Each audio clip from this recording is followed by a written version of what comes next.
ฟังว่าเราว่างคนดีดีจริงๆตกน้ำบ่ไหลตกไฟบ่ไหม้และเหตุแห่งการที่แผ่นดินไหวเป็นสะเทือนก็บอกมาว่างเด่นเนาะเห็นว่าสัตว์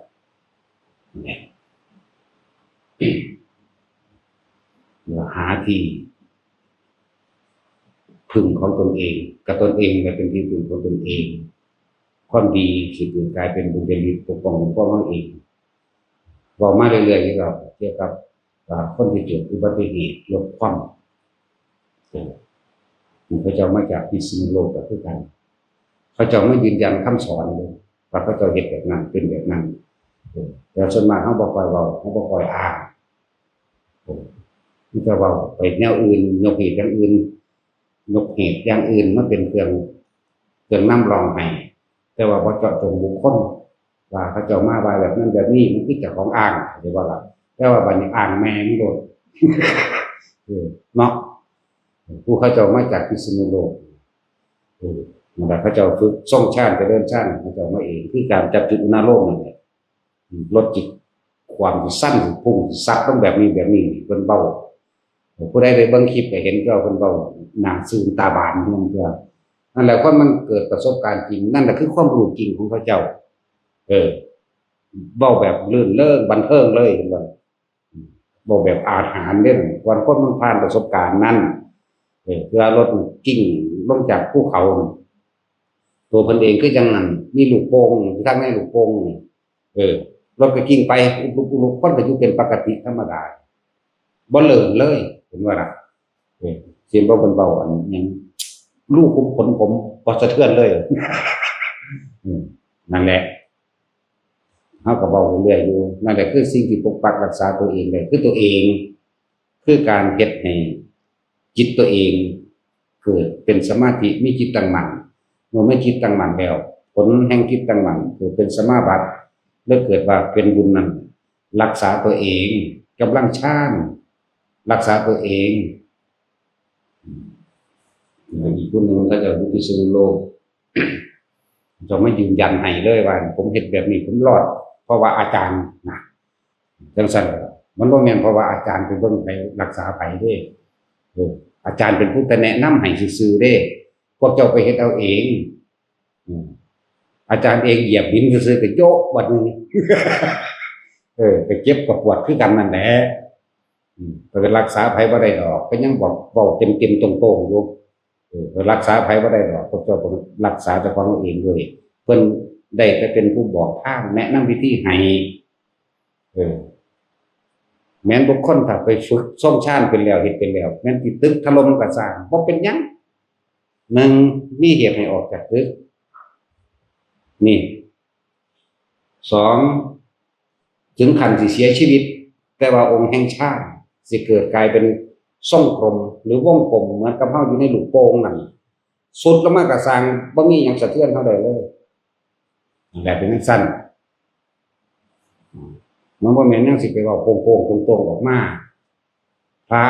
มันเว้าแบบนั้นบ่ได้แต่คนเว้าไปโลดจักบ่ล่ะ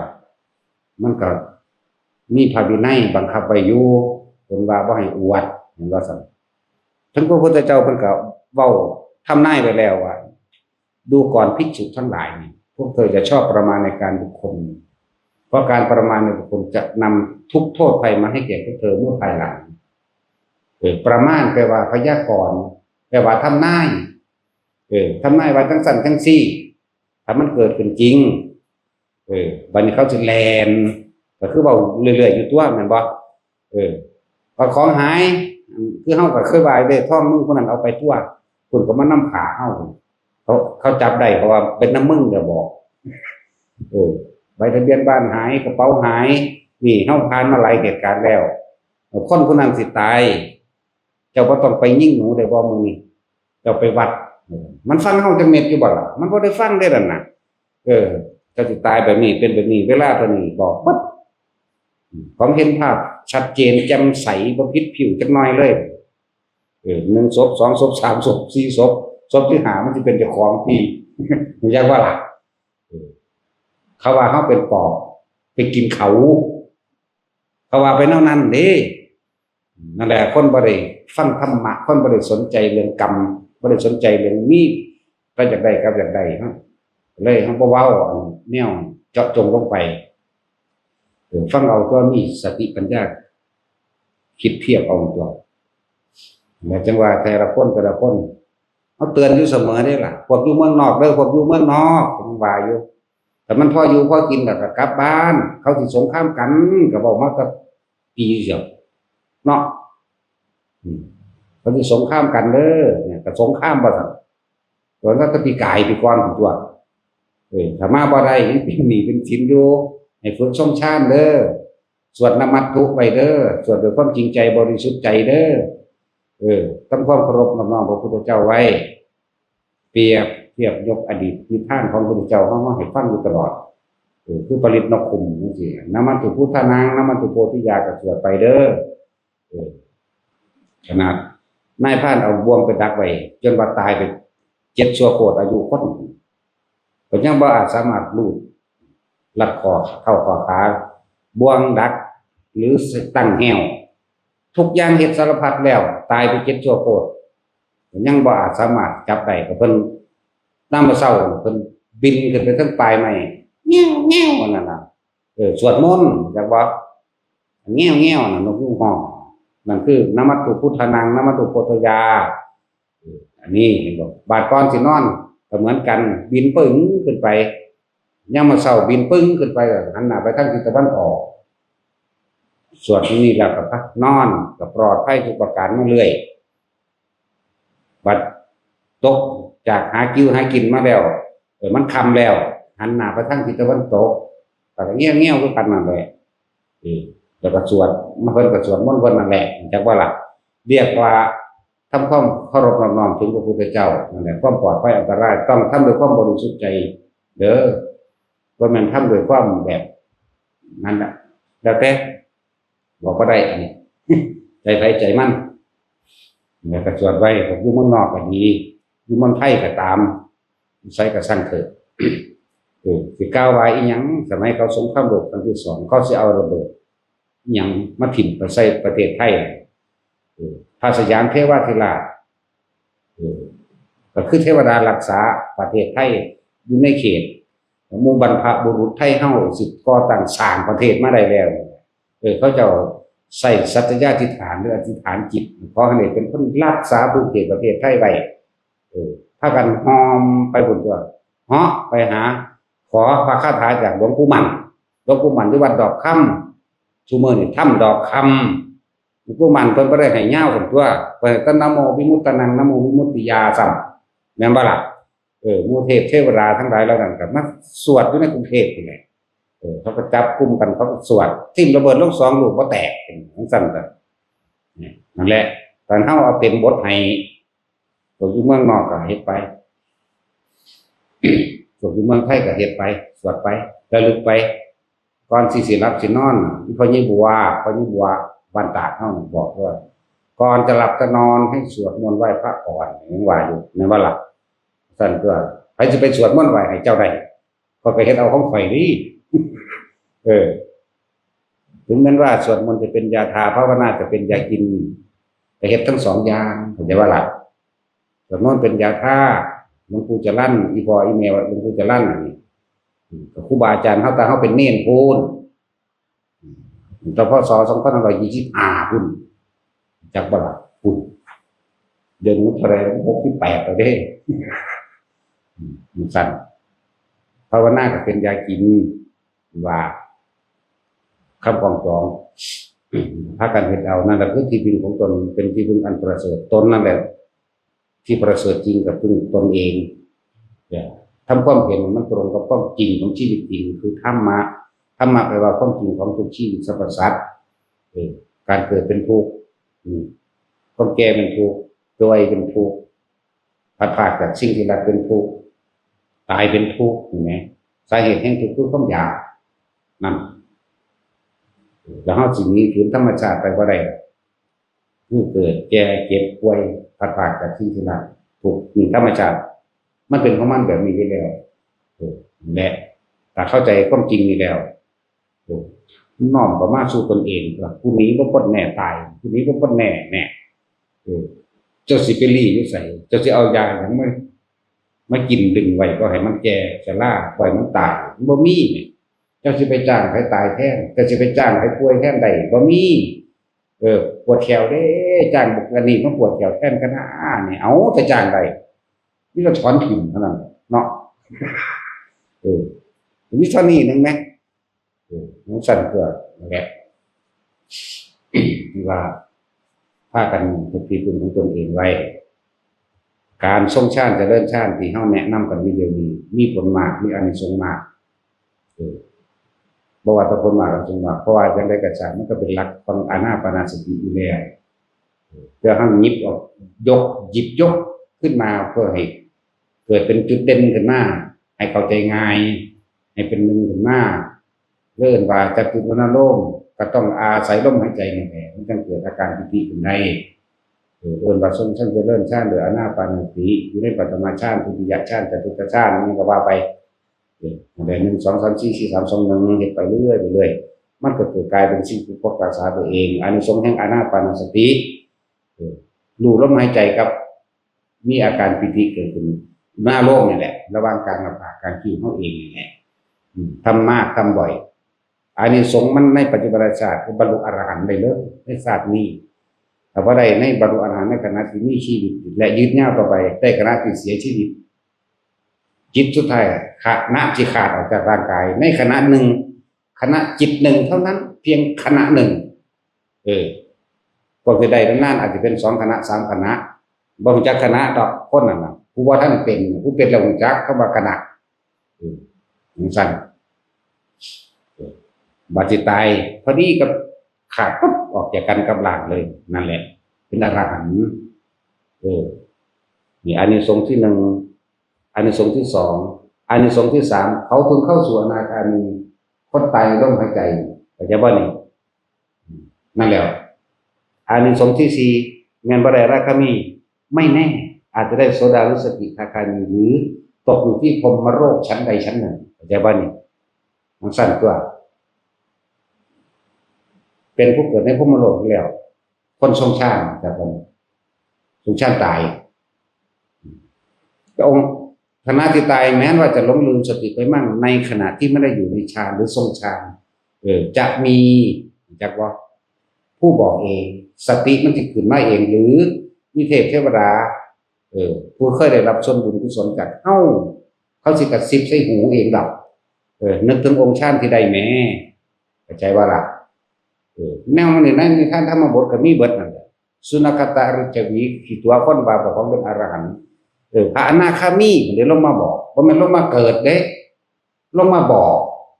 อนาคามีบ่เกิดมันจะอนาคาอย่างอื่นมันเกิดแต่ช่วยเจ้าเข้าใจว่าเข้าใจก็สิบอกแล้วไปสั่นถ้าเข้าใจอยู่ต้องสั่นแบบบ่มาเกิด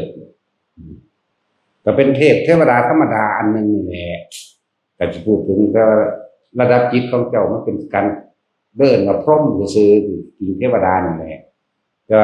เขาเจ้าแยกเกิดความละเอียดเทวดา6 ชั้นนะบ่ล่ะเลื่อนว่ากามาพัชรสวรรค์พรหมโลก20 ชั้น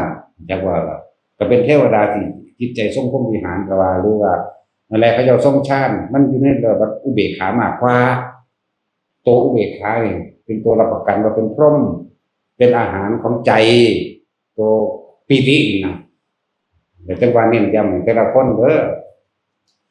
นั่นพวกเจ้าอยู่เครื่องบินก็สร้างพวกเจ้าทำให้บ่อยทำให้มากเกิดความเคยชินนั่นสิสำเร็จผลยังบ่สำเร็จผลนั่นก็สร้างเวลาเกิดเหตุการณ์ฉุกเฉินมันสิเป็นเองของมันดอกเข้าใจบ่ล่ะเกิดเหตุการณ์ฉุกเฉินตั้งตัวว่าท่านได้ท่านนี่สติมันสิปุ๊บขึ้นมาของมันเองมันสิดึงของมันเองดอกเข้าสู่ลมหายใจปั๊บเข้าสู่องค์ฌานปั๊บทันทีโลดอันนั้นแล้วเครื่องบินก็อวยล้มได้ดีบ่ดีแต่ของคนผู้เดียวนี่อุ้มคนทั้งเบิดตลอดไปเครื่องบินสิออกนอกรันเวย์หรือยังก็แล้วแต่อุ้มคนผู้เดียวสามารถรักษาคุ้มครองคนอื่นได้พร้อมเด้ เพราะอำนาจตัวนี้เทวดาเขาคุมเขาใจจักว่านั่นละว่าอยากให้ทุกคนมาฝึกเอาเด้อมาฝึกเอาเด้อห้องใจอยู่ซุมื้อเนาะคืออยากให้คนได้ดีครับคือบ่มันใช่แล้วอยากให้คนเฮ็ดเป็นอยากให้คนเอาตัวรอดจุดหมายเฮามีอันเดียวเด้ต้องการคนไปนิพพานทั้งเบิดจักว่านี่คือจุดหมายแต่ว่าบ่แม่นว่าเฮาสิเฮ็ดได้หรือบ่ได้หมายความว่าเจตนาคือว่าอยากให้คนไปนิพพานทั้งเบิดแต่ว่าบ่ว่าคนไปนิพพานเบิดผู้สิเข้าผู้สุดท้ายบ่ว่าจังซั่นเด้แล้วแต่ไผแต่มันเด้พูดถึงว่าจุดหมายอันสูงสุดซื่อๆแต่ว่าบ่แม่นสิทำตามจุดหมายก็สร้างแล้วกูตัวไผตัวมันก็กูรักษาไผบ่ได้คือกันเด้ฉะนั้นทุกคนต้องสร้างเครื่องปกปักรักษาตัวเองเด้ตนแรกเป็นที่พึ่งของตนเด้อจะไปพึ่งผู้ใดเลยบ่มีผู้ใดเพิ่งผู้ใดได้ดอกจักบ่ล่ะความจริงมันแล้วว่าการระลึกนึกถึงพระรัตนตรัยคือจังเขาว่านึกถึงหลวงพ่อมันก็ไปสวรรค์นึงเด้หลวงพ่อก็เป็นหนึ่งในพระรัตนตรัยนั้นเป็นสังฆานุสติแม่นบ่นึกถึงพระพุทธเจ้าเป็นดวงบุคคลกับเป็นพุทธานุสตินึกถึงพระธรรมเนี่ยแยกค่ายแตกฉานออกมาอย่างหนึ่งเด้นั่นสินึกถึงหลวงพ่อช่วยด้วยสุตายตอนนั้นสุก็ไปสวรรค์มันได้สูงแม่นบ่ล่ะสวรรค์ก็เอาได้เนาะยังสั่นแหละถ้าพุทธานุสติก็ไปสวรรค์สังฆานุสติก็ไปสวรรค์แต่ธรรมานุสตินี่เป็นการใส่ปัญญาในการพิจารณาแล้วจากบอกให้เข้าถึงความจริงสังขารของสัตว์ไอ้บ่แม่นอันธรรมะนึกถึงพระธรรมพระธรรมเขาซ้ำคำสอนหรือนำความจริงที่พระพุทธองค์เป็นคนพบคนพอมากับพิจารณากับประสบการณ์จริงชีวิตจริงในตัวเองในเรื่องราวแห่งตนเองในจิตใจของตนเองรูปกับนามตนเองเพราะนั้นกับผู้อื่นดอกผู้อื่นเป็นคนเกี่ยวข้องหรือเป็นคนทดสอบว่าไปถ้ากันฝึกเอาเด้อผมอยู่เมืองนอกแต่พออยู่พอกินแบบว่ากันกลับมาอยู่บ้านภาคอีสานเป็นภาคของเป็นพินบุญนะม้วนดินทั้งหลายเป็นม้วนดินที่เกาะกันแน่นหนาในประมาณนึงแข็งแกร่งที่สุดคือภาคอีสานครับมันบ่มีดอกแผ่นดินไหวภาคอีสานจักว่าสงสัยบ่ไหวว่าม้วนของดินมันแน่นหนากว่ากันอันอื่นๆก็เริ่มโหเบ๋ไปเด้จักว่าล่ะนั่นแหละมันเจ้าสิทุกการคือกระสร้างบ่มี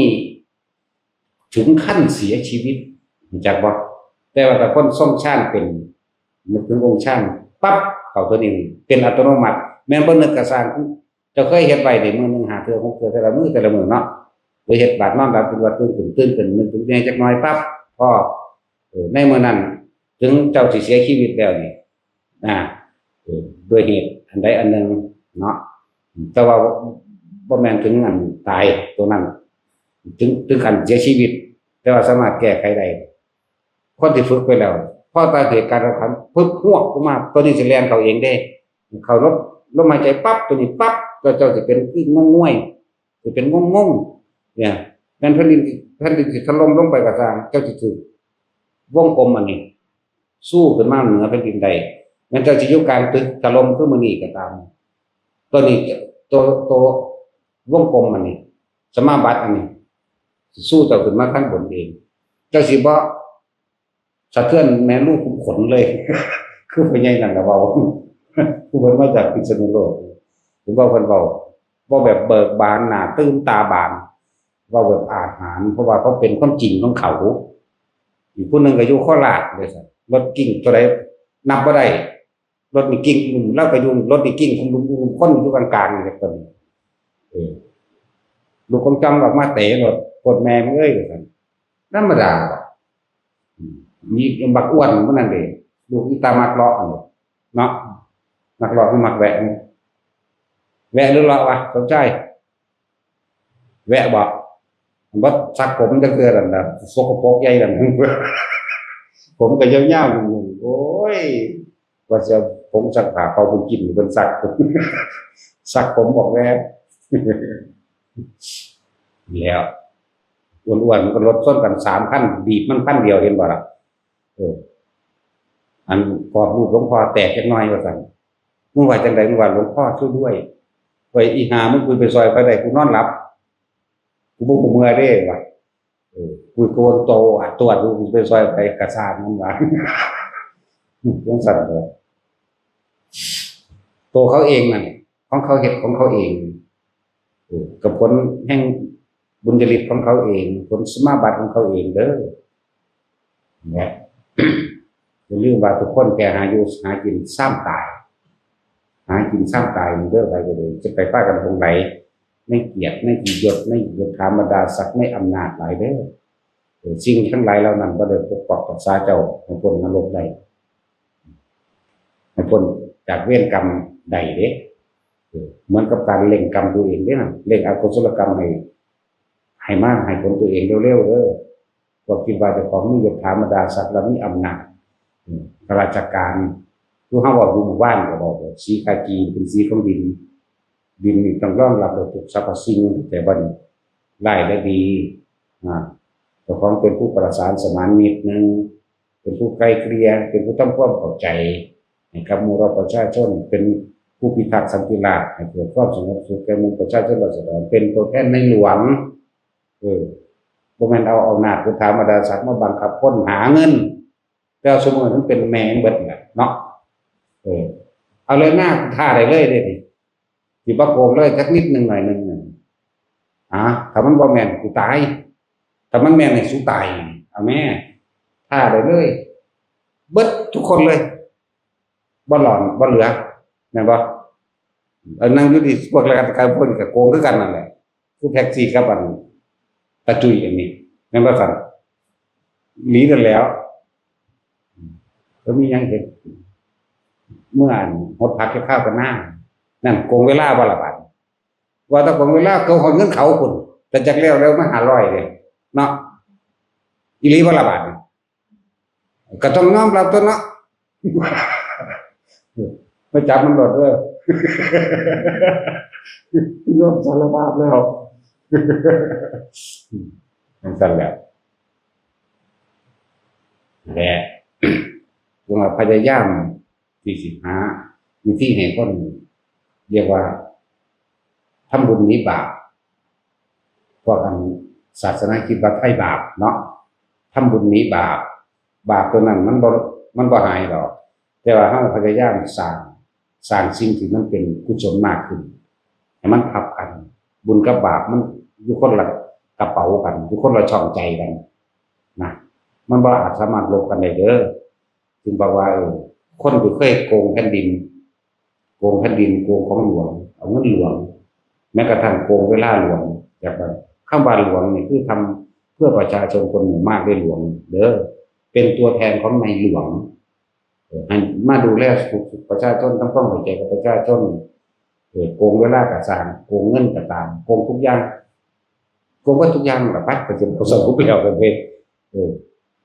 ให้พวกเจ้าทำขึ้นแผ่นดินแน่เป็นหนี้แผ่นดินเด้อเป็นหนี้แผ่นดินเด้อมีการสร้างถนนมีการปลูกต้นไม้นี่คือการทำพื้นมีการสร้างโรงพยาบาลรถพยาบาลอีหยังที่มันเป็นสาธารณะที่ประชาชนทั้งหลายได้ใช้ร่วมกันศาลาพักริมทางแม่นบ่ล่ะจังซั่นแหละที่ชักจูงชักชวนบอกให้คนสละความเห็นแก่ตัวออกมาแม้คนละบาท2 บาทล้านก็เอาค่อยๆเฮ็ดไปซะเนาะให้หลายๆมันเสียดายเด้เสียดายเด้โลดแต่ให้หลายๆมันก็อ้างโง่พร้อมต้องเสียดายพร้อมบางทีก็อ้างพร้อมเนาะแต่ที่ละบาทมันบ่กล้าอ้างเล่นหน่อยมันก็ค่อยชินไปคือสละความเห็นแก่ตัวออกเลย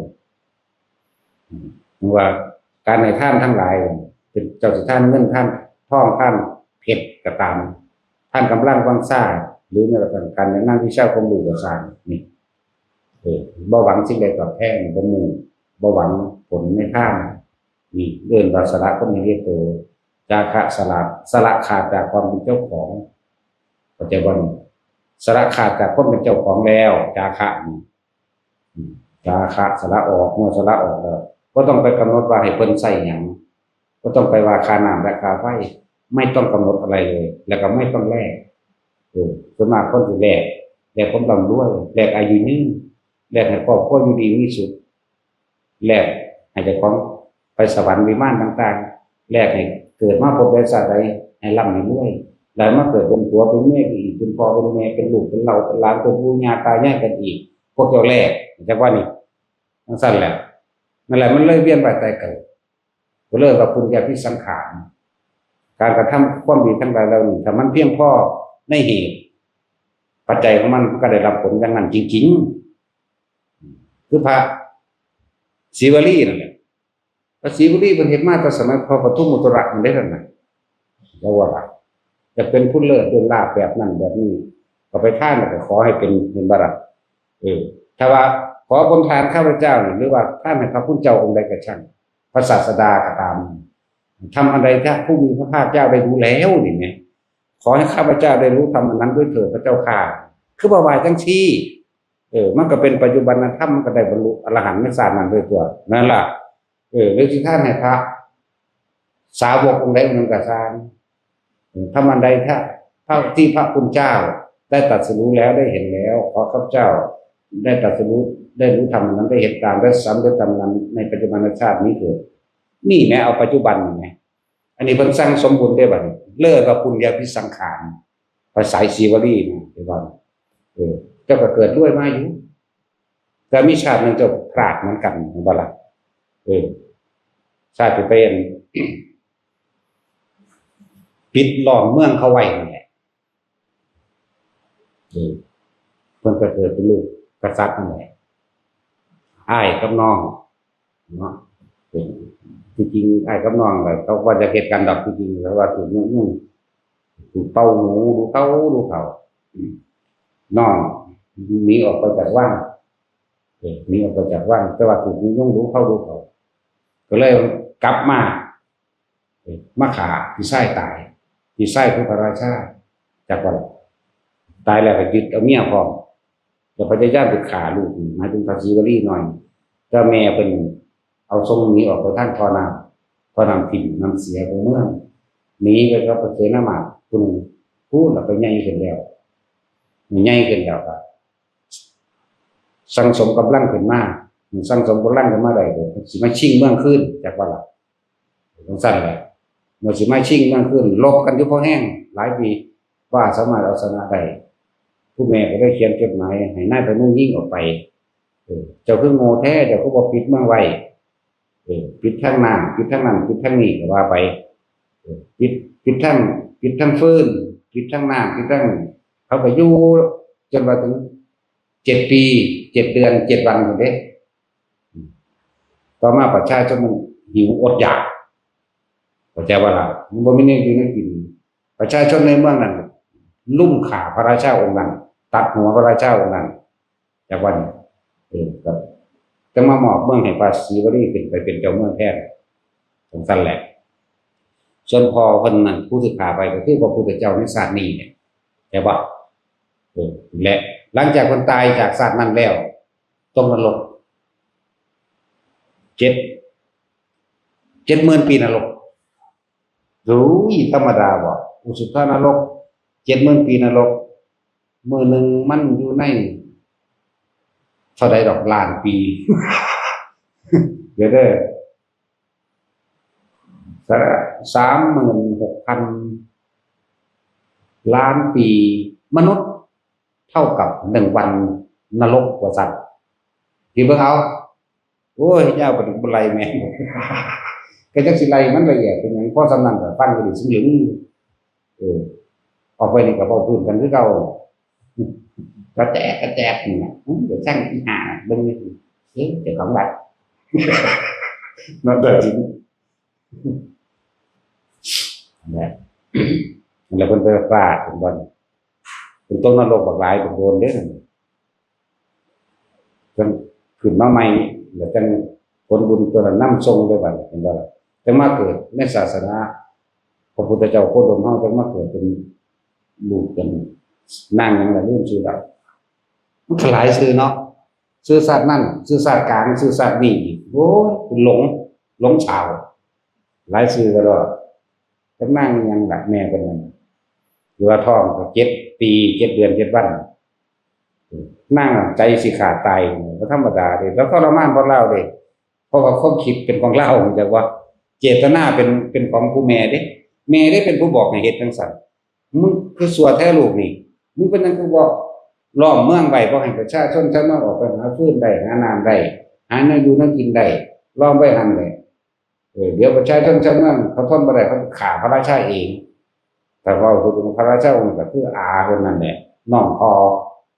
นี่มาฆ่ากันเองแต่ว่าล่ะพระเจ้าแล้วก็เทวทัตคือเขาน้องพ่อก็ดี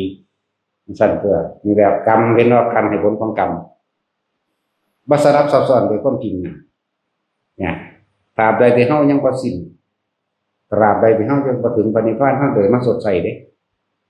ใส่คือเก่าสิยาวสินานสิเป็นอสงไขยก็ได้ใส่คือเก่าสั่นแล้วสิวลีก็เลยต้องอยู่ในท้องแม่7 ปี7 เดือน7 วันสั่นแล้วก็กรรมรวมกันแม่นบ่นี่ล่ะเอิ้นว่ากรรมทายาทากรรมโยนิกรรมพันธุกรรมปฏิสรณานี่ยังกำลังกรุสันตินี่เห็นบ่นี่กรรมเป็นเผ่าพันธุ์กรรมเป็นทายาทเฮ็ดอีหยังไว้ก็ช่างเจ้าใดผลของกรรมนั้นๆสิไปบัดบัดนี้มันเป็นพ่อเป็นแม่เป็นลูกเป็นนั่นนี่กันเพราะว่าการกระทำร่วมกันมีเจตนาร่วมกันนี่บ่มาเกิดเป็นลูกแม่นี้จะสิขาดตายพุทธเจ้าเพิ่นฮู้แล้วเพิ่นเลยประทานพรขอให้นั่งจงมีอายุวันนะสุขะพละแข็งแรงตลอดทั้งบุตรในครรภ์ของเธอเถิดก็เลยออกสบายเลยออกจากท้องแม่แบบสบายๆได้7 มื้อนี่แหละภาษาลิบุตรได้รับนิมนต์จากภาษาลิบุตรภาษาลิบุตรก็ไปรับสันเขาในหันเลยไปเห็นเล่งใส่กุมารน้อยสีวลี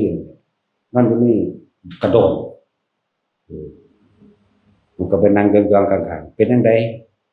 อยู่ในท้องแม่สบายดีบ่สบายก็ผีบ่ว่ามันอยู่คันธมันโรคด้วยนั่นเพิ่นก็ยิ้มยุ่มมันข้างแม่ก็ดีใจว่าลูกเจ้าของเป็นคนมีบุญพระคุณเจ้า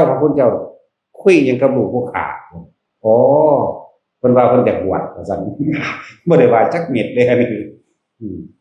ว่าอยากบวชว่าซั่นบ่ได้ว่านั่นตัวบ่พวกเจ้าว่าตัวคนปฏิภาณมันเป็นตัวอยู่เด้เนาะทางนี้ก็ดีใจเอาบวชก็บวชเนี่ยแบบประหลาดว่าเราออกมา7 มื้อกันใหญ่วือกันเลยได้บัดนี้คนมีบุญคนมีบาปก็บาปอยู่ในหันคนมีบุญก็บาปอยู่ในหันเด้นั่นแหละเวลาปุญญาภิสังขารบุญหรือเครื่องตกแต่งให้เป็นไปดังที่ใจคิดดังที่ตั้งใจดังที่เจตนาก็ได้แต่ถ้าว่าติดดีมันละยากเนาะติดเลวกับละยากคือกันแหละเพราะว่าถ้าติดดีติดหยังละนั่นยากอันนี้ยากติดละยากแม่นพอประกันเสมอกันเบิดนั่นแหละเนาะแล้วมันเป็นเรื่องเล่าของภาษีวลีเลยมีคือการให้ผลของกรรมเป็นแบบนี้จากนั้นเพียงใดก็สร้างปริวัตินี่ท้องแม่ไปเลย7 ปี7 เดือน7 วันก่อนเนาะสั่นเกิดว่าเพิ่นเป็นผู้เลิศลาภอยู่แต่ว่าคนทั้งหลายที่นี่เป็นไปสวดเอาสีบริจะมหาเทโรเนาะสวดคาถาภาษีบริอยากให้ด้วยคือเพิ่นว่าเด้เอาบาปมันถูกคือเพิ่นนะแม่เนาะเป็นหยังคือบ่เอาบาปมันถูกนะคือคิดนึงนะเป็นหยังสิเพิ่นด้วยได้ก็ว่าเพิ่นทำทิศทานอันเป็นท่านเป็นของหายากแต่ท่านนำเพิ่นทั้งนิ่มให้พระพุทธเจ้าพูนทานมาตะพุ่นเด้ก็สมัยพระปทุมมุตระได้ทำนายให้แล้วว่าเธอสิได้เป็นสาวกของผู้นั้นแบบนี้สิเป็นผู้เลิศลาภดุจดังว่าพระสาวกของเราตถาคตองค์นั้นเพิ่นก็ว่าอยู่ดีใจเห็นว่าสิเป็นมื้ออื่นนี่บ่แม่นติสั่นแล้วชีวิตผ่านมาเลยก็เกิดด้วยมาเลยอยู่ดอกก็ไปปราบเกิดเป็นลูกพระราชากษัตริย์ดังที่ว่านี่เกิดบ่อะไรมาอ้อมเมืองเขาบ่ล่ะเป็นผู้เลิศลาภอยู่เบื้องต้นเหตุนี่แม่ว่าจะรวยก็บ่แม่นไปสวดเอาเนาะสีวรีจะมหาเทโรอยู่หั่น จะไปบ่เฮ็ดเอามันสิได้ก็ของเพิ่นได้นั่นน่ะเฮาก็สวดมาบ่แห้งคือกันก็โอ้บ่ได้แม่งดอกว่ากูเฮ็ดเอาเองดีกว่าแน่ก็แล้วได้ล่ะจังซี่แหละเฮ็ดเอาอยากได้ยังเฮ็ดเอาเด้อยังว่าอยู่มันก็สวดคือกันบ่ได้จักเทื่อเออแหละเขาเพิ่นเว้ามาเพิ่นบ่เอาตัวอย่างให้ทำตามบ่แม่นว่าให้คิดเอาสั่นก็เรียกว่าปุญญาพิสังขารบุญเป็นเหตุเป็นปัจจัยพวกกันสำเร็จได้ตามที่ตัวเองคิดหวังแม่นอยู่แต่ว่ามันนานบ่แม่นคิดเอาเดี๋ยวนี้ได้เดี๋ยวนี้เด้แต่จังว่าทุกคนเข้าใจมันเขาเจ้าจะไปเกิดเป็นหยังก็สร้างเห็นว่าล่ะชมพู่ผู้ที่เปจะเกิดแม้กระทั่งว่าเป็นจักรพรรดิก็ยังพ่ายแพ้แก่คุณธรรมพุทธเจ้าคือเก่าเนาะเป็นสั้นก็ทีนี้พระปางจักรพรรดิเกิดขึ้นทั้งสิ้นเหตุเกิดขึ้นมาจากเจ้าพระยาชมพู่ผู้ที่เปจักรพรรดิเกิดขึ้นไปหาลบเอาเมืองเขาลบเอาของพระเจ้าพิมพิสารกับอะไรอาการเป็นญาติเจ้าพระเจ้าพิมพิสารกี่ญาติด้วยกันนั่นแหละ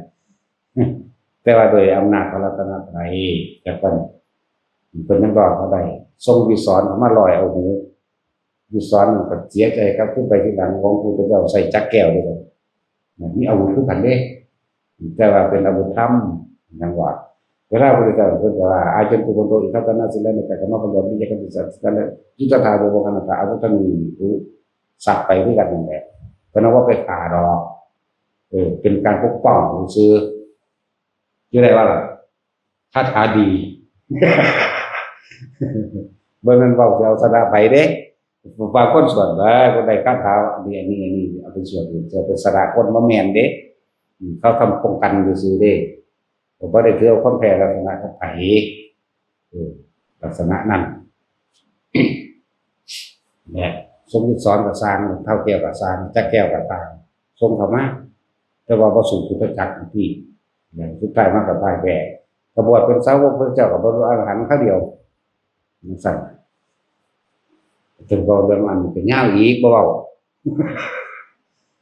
ยาวธรรมดากลุ่มตะก้อควรพระเจ้าประเชนเอาอันคนมีดาบเลยแป๊กเป็นดาบบินที่ประขันอยากบอกว่าประขันแก้ว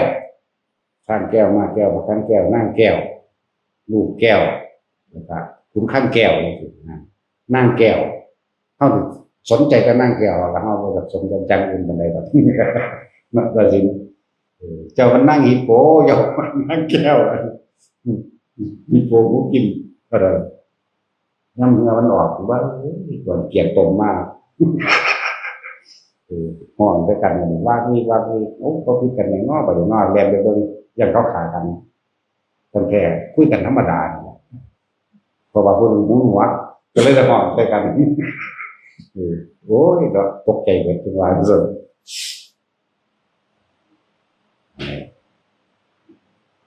รวยว่าอยากรวยมันบ่แม่นว่าเป็นสวดคาถานั่นนี่มันรวยมันก็รวยหรอกอยากรวยจริงๆต้องก็จะได้หยังรวยแท้เนาะห้างบ่แม่นอยากรวยแต่ละคนเด้อพวกเจ้าอยู่เมืองนอกเมืองหน้าพวกไปสงครามพวกเจ้าล่ามไปเลยเด้อเหตุต้นเหตุผลกรรมมันมีเด้พวกเขาสู่กันอยู่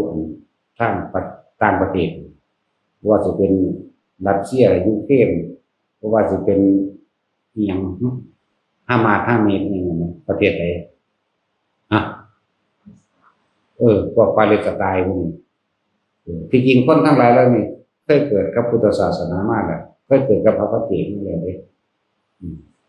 ร่วมหัวกันไล่พระไล่พระองค์เจ้าร่วมหัวกันเผาวัดเผาบ้านเผาเมืองเด็กตรงนี้พุทธศาสนามาแล้วเมื่อร่วมหัวกันเฮ็ดเอาชนะคนใดแล้วแต่สุดท้ายแล้วแต่กันเองขากันเองที่เขานี่แหละยังตัวยังที่เห็นหลายอย่างพวกต่ำๆพวกเกิดเป็นคนโปรกันมาทีนึงก็เป็นผู้นำทางความคิดแต่ว่าคิดเป็นร่างในฉาทิฏฐิที่เขาพวกต่ำๆเกิดเป็นยังมาจากพวกมดดำมดแดงปลวกอยู่ในบริเวณเดียวกันเป็นยังไฟไหม้ป่าผมมดดำมดแดงมันตายนั่นแหละ จุดเศษแห่งกรรมด้วยนะเผากุฏิพระมั่งไล่พระสนะพระได้แล้วพระคนนี้แล้วคือจังพระพระเจกหรือพระอรหันต์หรือสาวกใดก็ตามปัจจุบันขาดกันเอง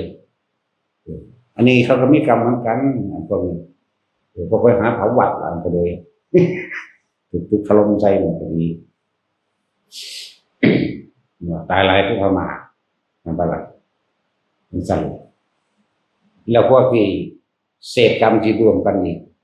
พวกมดพวกแม่งก็ในหันก็มีเลยเพราะมันตายแต่คนเลยแต่ใจบนนี่ละเอียดลึกลงไปอีกเลยคิดว่าบ่มีติหมดแม่งนี่เด้บอกเรื่องกรรมที่จริงบ่สลับซับซ้อนดอกเพิ่นแต่ว่าเฮาบ่ผ่านความละเอียดของใจจนซื่อคือเฮาเห็นไฟเหมือนตายนี่หมดแม่งต่างๆตายบักหลายเด้เขาก็เคยเผาป่ามาแล้วคือกันพวกหมดแม่งทั้งหลายบางพวกก็ถูกน้ำหนุนน้ำวนลงมาเขาก็เคยเบื่อป่าเขาก็เคยเห็นหลายๆอย่างในการทรมานผู้อื่นเด้เนี่ยได้รับวัตถุสัดส่วนเด้อกับบุคคลเห็นได้ทั้ง10 คนเฮ็ดเอาเองดิไปตกนรกก็เจ้าของเฮ็ดเอาเองเป็นเปรตก็เจ้าของเฮ็ดเอาเองโลภเอาเองโลกได้อันนั้นเอาเองเด้คิดโลภขึ้นมาโอ้ยอยากจะบ่ได้ไปเป็นเดรัจฉานแต่ของก็ไปหลงในทรัพย์สมบัติแต่ของเองนั่นแหละคือไปสวรรค์ก็ขึ้นอยู่กับผลทานผลศีลของเจ้าของเองที่ตัวเองนึกถึงพรหมโลกก็ขึ้นอยู่กับการทรงของชาติของตัวเองเด้นิพพานก็ขึ้นอยู่กับการบ่มีความอยากตัวเดียวจบแล้วเนาะบ่อยากตนเองเฮ็ดเอาเองเด้บ่ผู้อื่นเฮ็ดให้เด้อแล้วว่าสั่นสิเน้นย้ำทุกคนมีเครื่องอยู่ของตนเองแล้วก็เป็นของที่เฮ็ดได้ง่ายๆคนที่มาฝึกหัดปฏิบัตินำน่ะอย่าเอาความรู้มานำเด้อมาแบบคนโง่ที่สุดมาแบบคนบ่รู้จักหยังมันจำเป็นง่ายถ้ามามีแบบความรู้มาหลายๆนี่สิมาเป็นอรหันต์มาเลยโอ้ยเป็นอะไรมันก็บ่เป็นอันแต่ว่าล่ะมาจากสอนเพิ่นโดนโอ้ยเฮาบ่สอนได้เฮาก็นั่งฟังคำสอนเราเนาะท่านสิปล่อยให้เว้าพุ่นเด้ไปนำได้เนาะไปนำก็แล้วตัวสบายดีมาฝึกยอมรับตัวเองว่าตัวเองละคิดว่าท่านได้เป็นมั้ยละความคิดว่าท่านได้เป็นรู้ว่าเท่าท่านความคิดเจ้าของนะต้องยอมรับตัวเองเด้พวกละนันทิละต้องละนันทิทิ้งเลยอย่างนั้นอย่างนี้บ่มีทางเอาความคิดละความคิดเป็นละบ่ได้แล้วมาฝึกเอานี่ประสบการณ์จริงของจริงมันละแบบไหนละต้องบ่คิดถ้าคิดไม่ใช่ละแค่ความเห็นเห็นบ่ละความเห็นละความคิดตัวก็จะละได้แท้ๆมันมีวิธีฝึกอยู่ก็มาฝึกเอาก็ซ่านเหลือบตาเบิ่งปลายดังเจ้าของซื่อเพ่งสายตาต้องสายตาใส่ปลายดังหายใจเข้าพูดหายใจออกโทเฮ็ดเล่นๆเฮ็ดบ่ต้องไปหวังผลหยังกับมันรู้แต่ลมหายใจเข้านี่สุดกระดูกดังอ่อนนี่แหละกระดูกอ่อนอยู่ดังนึงไงป๊าดตัวบอกปานนี้เด้ที่แรกก็เฮ็ดทดลองไปหายใจลึกๆเบิ่งก่อนแต่ว่าบ่ต้องไปตามลมเจ้าความรู้สึกตามลมเอาลมแค่ว่าสุดกระดูกอ่อนอยู่ดังเจ้าของนี่แหละสูดลมหายใจเข้าเข้านี่สุดตรงนี้เวลาออกก็ตามก็ได้สูดเข้าออกเข้าออกเข้าออกบัดนี้ก็เฮ็ดเล่นๆรู้ลมเข้ารู้ลมออกรู้หันหรือมีคำบริกรรมหายใจเข้าพุทออกโทเข้าพุทออกโทความรู้สึกอันนึงสิเกิดขึ้นระหว่างกลางคิ้วนิ่มๆนุ่มๆก็ว่าบางคนก็ว่าเป็นคือปลาบอนบุญบางคนก็ยังโอ้ยสารพัดศัพท์ที่เขามาใส่ศัพท์ไม่ให้เฮานั่นเป็นบุญเป็นคือปลาบอนแต่นี่เอาว่านิ่มๆนุ่มๆอยู่นี่แต่สำนั้นมันก็เป็นปฐมฌานได้แล้วที่นี่ฝึกไปเรื่อยค่อยๆเฮ็ดไปเรื่อยๆจนเกิดความเคยชินแล้วเป็นเองดอกเฮาเริ่มต้นบังคับแน่ถ้าชั้นที่1ชั้นที่1ก็บังคับแน่ต้องควบคุมความคิดต้องพยายามแน่อย่างที่1หากว่าต้องมันพยายามหนักดอกทำมั่งไม่ทำมั่งก็ช่างมันนั่นแหละไปชั้นที่2มันเป็นเราเอง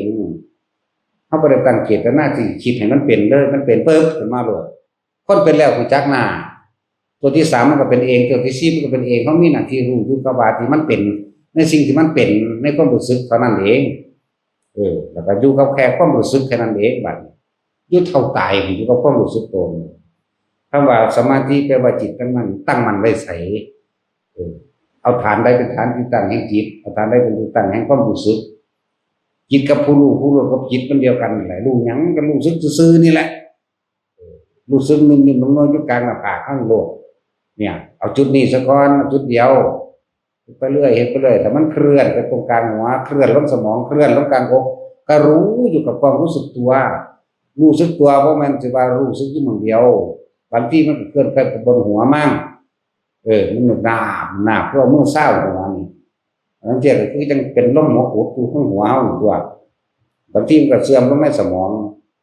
มันวาบลงเข้ามาในสมองเย็นสงบอยู่หั่นน่ะลึกล้ำนั่นบางทีมันก็ลงรองกลางหน้าอกมันบ่เป็นจุดดอกกว้างบางที่มีอาการขนขิ้งลุกขึ้นพาก็บ่ต้องไปสนใจอาการขนขิ้งลุก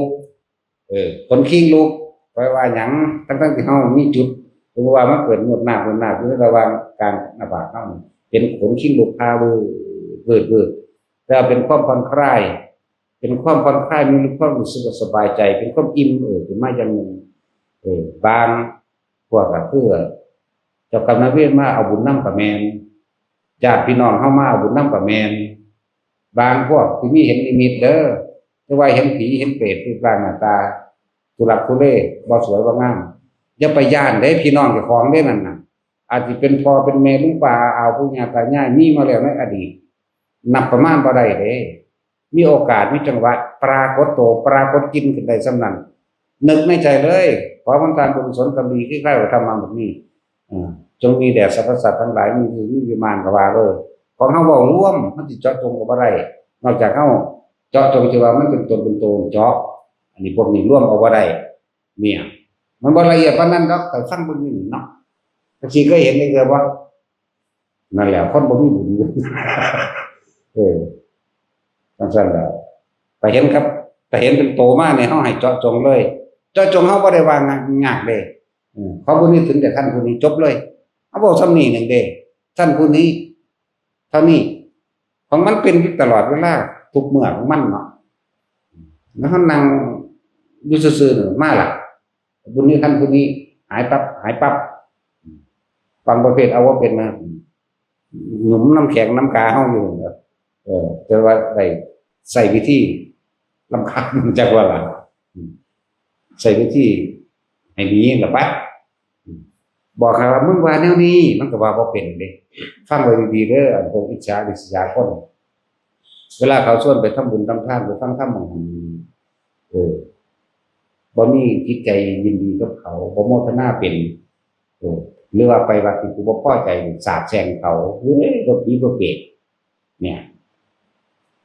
ขนาดบอกว่าเฮาคิดว่าขอผลทานบุญกุศลก็ดีจงถึงแด่ท่านผู้นี้ก็เอาบ่เป็นว่าจังได๋น้อคิดไปเอามึงว่าจังซี่นำกูเด้อด้วยอานุภาพหรือด้วยพุทธานุภาพธรรมานุภาพสังฆานุภาพขอข้าพเจ้าจงเป็นผู้มีส่วนแห่งบุญกับท่านผู้นี้เถิดมันก็ว่าบ่เป็นมันบ่ธรรมดาเด้คนวิจารณ์ริษยาเอาบุญบ่เป็นบ่ล่ะเฮาอุทิศให้1 2 3เสือกเกิดกลายเป็นหอกดาบเหลาแหลมติดไฟพร้อมเด้ว่าธรรมดาเด้พุ่งเขาใส่แผ่นหลังเลยเด้ไปยังไงจังสิก็มีแต่ว่าเฮาบ่ได้ตั้งว่าสิเหตุมันเป็นมันเป็นเอาเองเด้นั่นน่ะจักบ่ล่ะนั่นแหละพวกอิจฉาริษยาพวกฮู้จักอนุโมทนาสาธุกับไผเป็นบ่มีความยินดีร่วมถ้าไปนำกูจังยินดีนี่ว่าจิตเป็นการบ่เป็นแหละถ้าจึงปล่อยเป็นสัตว์โลกเป็นไปตามกรรมพวกจังสิมึงเฮ็ดเองเด้บ่แม่นกูเฮ็ดให้เห็นบ่ล่ะแล้วฟังไว้พวกอันนี้นำเขาสิไปวัดใดก็ช่างไปกับครูบาอาจารย์ใดก็ช่างสาธุนำเด้อแล้วก็แล้วพวกนำบ่ล่ะโอ้ยกูสั่งเบิ่งก่อนกูไปดักมึงก็ด่าคนเขาจะก็ด่าหมาสิแมวมึงเนาะคือเฮานี่แหละไป ก็เลยโกรธพ่อโกรธแม่คือสั้นมันไปแบบเศร้าจะไปเรื่องสูงที่กระถีกระเปดอย่าไปว่าเขาไม่ได้ไปขาไผ่เลยนั่นบ่ล่ะสั้นเราโมทนานำตัวสาธุนำเด้อแล้วก็แล้วไปมันบ่เต็มใจบอกกับฝืนบอกสะก่อนฝืนไปฝืนมามันก็เต็มเองตัวมันบ่แม่นเรื่องก็ขาดบาดตายเด้เนาะหรือเว้าก็สิแขวโร่นออกรถก็บ่แม่นนะข้อขาดออกเครื่องนึงรถก็บ่แม่นเนาะแต่สิจังซั่นล่ะแหละว่าจังซี่ทุกคนสุดช่องชาติการวางจิตเป็นกลางเด้ถึงมันจะเป็นอุเบกขาเวทนามันก็เป็นกลางคือเก่าก็อาศัยตัวอุเบกขาเวทนานี่สิรู้ลึกเข้าไปสู่คำว่าสังขารุปเบกขาญาณได้ก็อาศัยตัวนี้ได้เป็นย่ามให้เป็นแม่ประตูเป็นแม่ตะวันเป็นย่ามเป็นผู้จับผิดความคิดของตัวของเองเพราะเป็นมีความรู้สึกกับผู้อื่นหลายคนมันยอมรับตัวเองเด้อส่วนมากเฮานี่เอาความรู้สึกไปอยู่นำผู้อื่นพูดพบเป็นดังพุทนาก็อาศัยบุคคลผู้เฮาไปคิดถึงเอานั่นแหละเข้าใจว่าแล้วก็มโนว่านี่นึกภาพทั้งกันทั้งสี่ไปเกิดอารมณ์พอใจแล้วบ่พอใจนั่นแหละมันเกิดแล้วพบเกิดแล้วอาศัยบุคคลผู้นั้นเด้อาศัยบุคคลผู้นั้นบ่แม่นบ่แล่นก็ประคองคิดขึ้นมาเอาเองคิดไปถึงเขาเอาเองแล้ว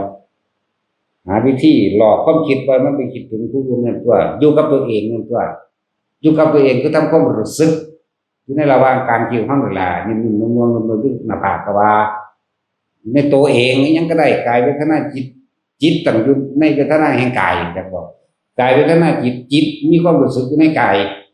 จักบ่กายเวทนาจิตเวทนากายมันสิลึกเข้าไปสู่ธรรมและอธรรมมันสิเห็นโลกธรรมทั้งหลายทั้งปวงดอกมันสิเห็นดอกก็พิจารณาเข้าไปเรื่อยแน่มันต้องมีดอกเวลาพิจารณาของมันคือเฮาฟังธรรมเดี๋ยวนี้ก็ว่าพิจารณาไปตามใดบ่ล่ะ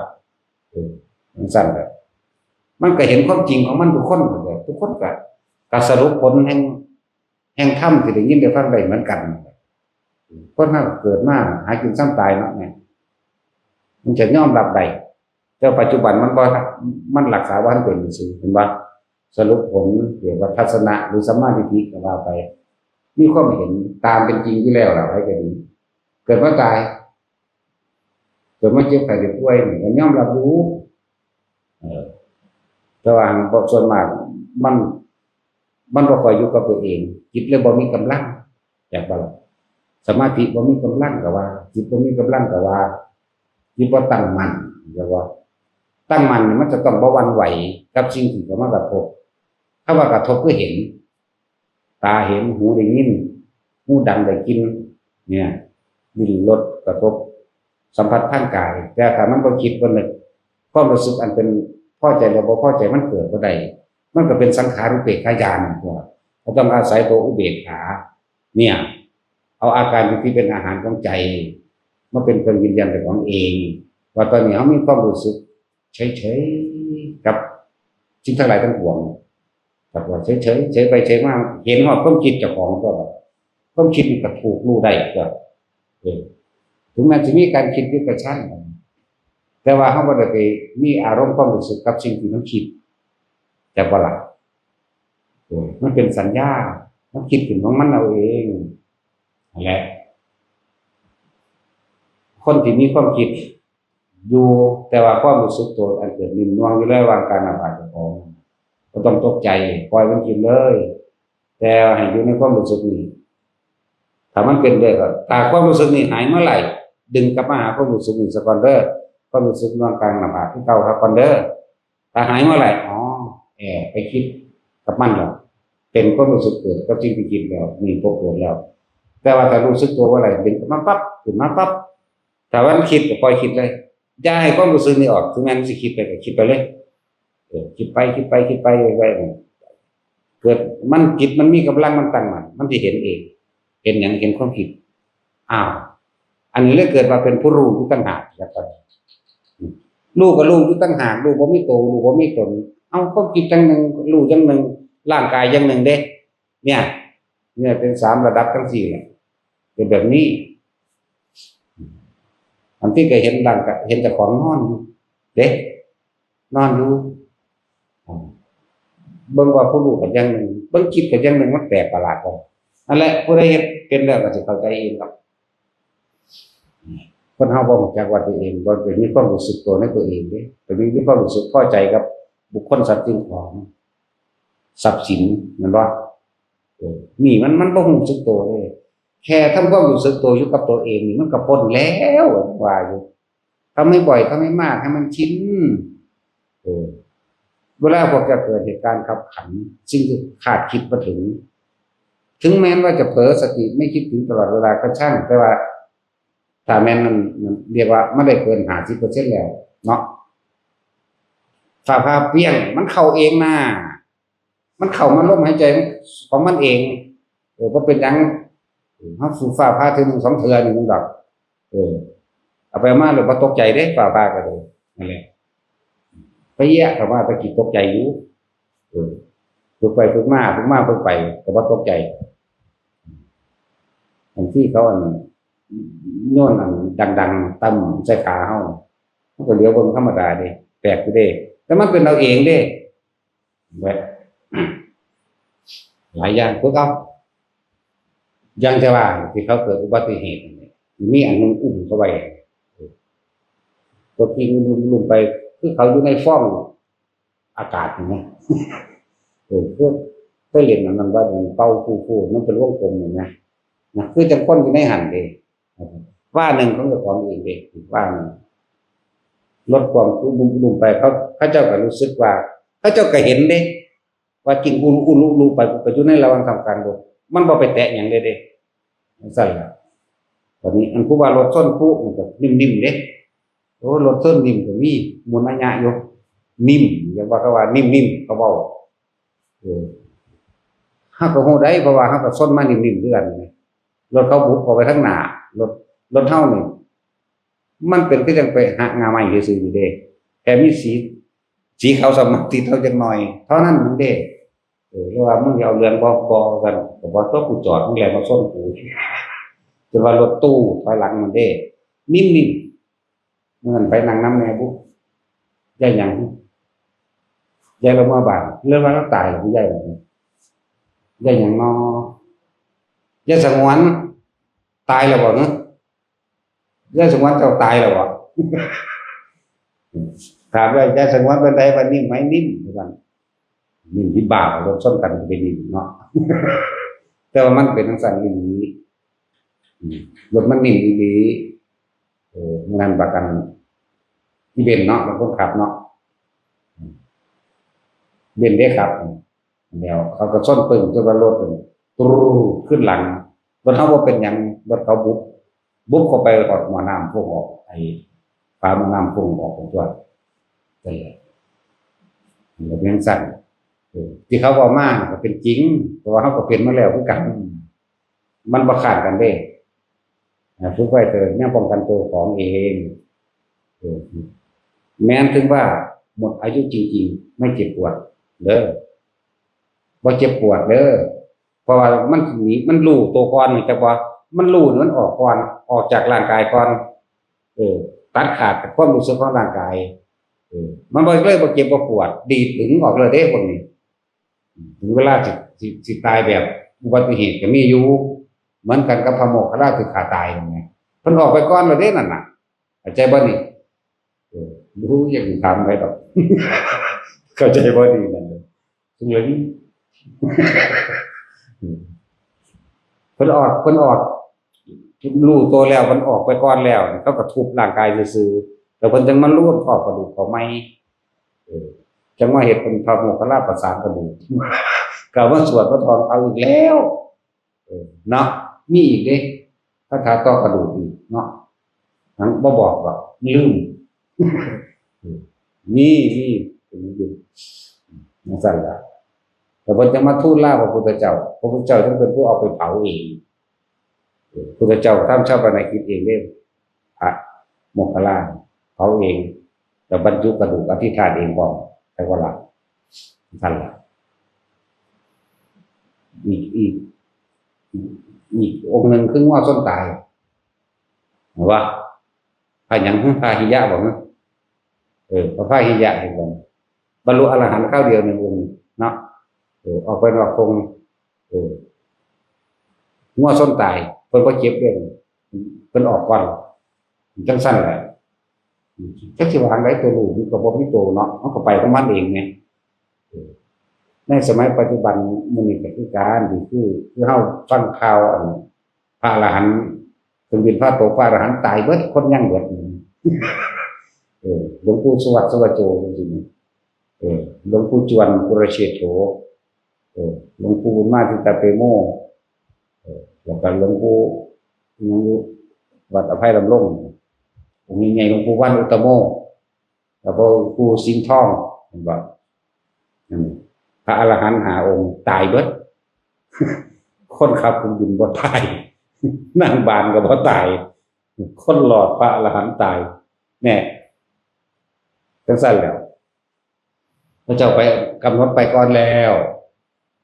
นี่พวกเจ้าเขาจะมันมีสติวินัยอยู่แล้วจักว่าเป็นอัตโนมัติแล้วพระเจ้ายิ้มหัวรอหยอกกันเฉยเด้อีกแอกเฉยเลยนี่โอ้ยยันก็โอ้ยสบายเนาะฮอนบังกเด้เนี่ยฟ้ากับฟ้าเครื่องบินไปตอนฟ้าเครื่องบินนี่จักว่าล่ะจะปัวลงมาอยู่อันปทุมธานีตกลงตรงหน้าเขาเจ้ามันไปก่อนแล้วบ่เจ็บดอกแล้วพวกเขาเจ้าเก่งแล้วจักว่าฝึกเอาเด้อฝึกให้ไปบ่ได้เด้ป้องกันผู้ใดก็บ่ได้อีกบ่ได้รักษายังผู้ใดได้อีกเด้อนี่ตัวไปตัวมันโลดคำว่าตัวไปตัวมันก็บ่แปลว่าตัวเบียดเบียนใครดอกผมเห็นว่ารังแกผู้ใดดอกสิ่งเหล่านี้มันบ่อาจสามารถที่รองรับกันได้ความเจ็บปวดรองรับให้กันบ่ได้แต่จู่เจ้าหักเมียเจ้าเวลาเมียเจ้าปวดหัวเอามาก็สิปวดแทนได้อยู่อ่ะมันต้องด่าเจ้าเนาะมันสั่นตัวเวลาเก็บท้องเอามากก็สิเจ็บแทนตัวใดอีกเวลาคิดมากก็สิคิดมากแทนก็บ่ได้อีกเด้คิดเอาเองเนาะเวลาเฒ่าก็คือกันมากก็สิเฒ่าแทนก็เฒ่าบ่ได้อีกกูก็บ่ยอมเฒ่าคือกันเฒ่าแต่เบิ่งอยากเฒ่าเนาะแต่ก็เฒ่าต่อกันนั่นแหละยิ่งความตายแล้วอันแล้วเลยมันจะสิกอดกันอยู่กระจายตายคือเก่านั่นแหละแนวนี่คือความจริงที่เฮาสรุปลงได้เลยทุกคนเกิดมาตายไปสิทำนายได้ถึงเบิดด้วยแนวนี้คือว่าทุกคนเกิดมาตายอย่างนี้เนาะอันนี้ผู้ใดมาถามมันเนี่ยแต่ว่าบ่ตายทำนายถึงอันเดียวนี่ล่ะเกิดมาอยู่นี่ตายเบิดเกิดอยู่หม้องเฮาบ่เห็นก็ซะตายเบิดนั่นแหละเป็นยังพุทธเจ้าเพิ่นคือเน้นย้ำสั่งสอนพวกเฮาสัพพปาปัสสะเด้ออะคารนังกุศลาสุขสัมปทานสัจจิตะประโยชน์กำลังเอตังพุทธนะสสานังนี่คือคำสั่งสอนของพระพุทธเจ้าทุกพระองค์ก่อนทรงอารมณ์มันเป็นกุศลการทรงชั่นนี่แหละจะว่าให้พวกเฮามาฝึกแปลบางเรื่องในปาติโมกข์ในหนังสือสวดมนต์ทำวัดของเฮาเองปาติโมกข์โอวาทปาติโมกข์แปลเต็มเฮาเห็นในอันอื่นๆเนี่ยก็จะแปลสั้นๆเนาะจงยังคิดให้เขารอดปลอดจากอายุสมทั้งปวงเหมือนว่าสั่นก็จะมาแปลกันว่าขันติปรมังตโพธิวิขาเนาะขันติเป็นตบะอย่างยิ่งจักไม่งั้นเป็นตบะหูจักตลอดกระบะเนาะเหมือนว่าสั่นทันตัดสินมึงแม่งจักวัตตบะไปว่าอย่างบ่จักนี่ก็ตบะแตกขันติเป็นความอดทนข่มใจเป็นอย่างยิ่งที่นำเข้าสู่ความสำเร็จมีพระนิพพานเป็นที่สุดจักว่าเนี่ยมันก็แปลมาซ้ำนี่เด้อดเอาเด้อทนเอาเด้อต่อคำบอกต่อคำสอนต่อการกระทบกระทั่งซึ่งกันและกันแหน่พูดว่านี่เพิ่นไล่บรรยายไปจนว่าให้หาเครื่องอยู่พุ่นวิตกวิจารณังอุปสมานอัจฉตังสัมปสาตนังเกตโสเอโกทิภาวังอวิตกังวิจารณวิเวกวิสุขังปตมังชานังอุสัมปชาวิหารตินั่นอายุในชั้นที่1มั่งที่2มั่งที่3มั่งที่4มั่งนั่นแหละจนบ่อยจนมากจนชินแล้วก็จะค่อยเห็นเป็นทางไปแห่งพระนิพพานนั่นแหละจิตมีกำลังสมาธิตั้งมั่นอยู่ในฐานอันดีแล้วเข้าสู่ความเป็นอุเบกขาได้แล้วก็ไหลเข้าสู่การเห็นสังขารุปเบกขายานได้มันค่อยลงไปนี่แล้วก็สามารถละอาสวะอายญาณได้อาสวะอารมณ์ที่ยังข้องเกี่ยวอยู่ข ของอยู่เป็นอย่างอารมณ์ของอยู่กับความพอใจแต่เดียวนั่นก็ไปหันแต่มีญาณญาณังแปลว่ารู้เท่าทันความเห็นของตนเองมันก็จบลงมาหันเองแหละแปลจะจบเลยในหนังสือสวดมนต์ทำวัดเท่านั้นแหละอ่านเกือบบ่รู้เนาะอุตส่าห์บืนแปลเลยเด้ บืนเอาเด้นั่นน่ะพอแห้งอยู่เด้จริงๆมันลืมแล้วล่ะก็โดนแบบบาลีก็เป็นมาแต่เป็นเน่นนั่นแหละแล้วทิ่มเบิดแล้วอ้าวว่าอันนี้สำคัญมากนะก็บืนเอาเลยจะพิจจะคือจะไปในพานใดเอาเถอะนะเนาะเอาสมทาน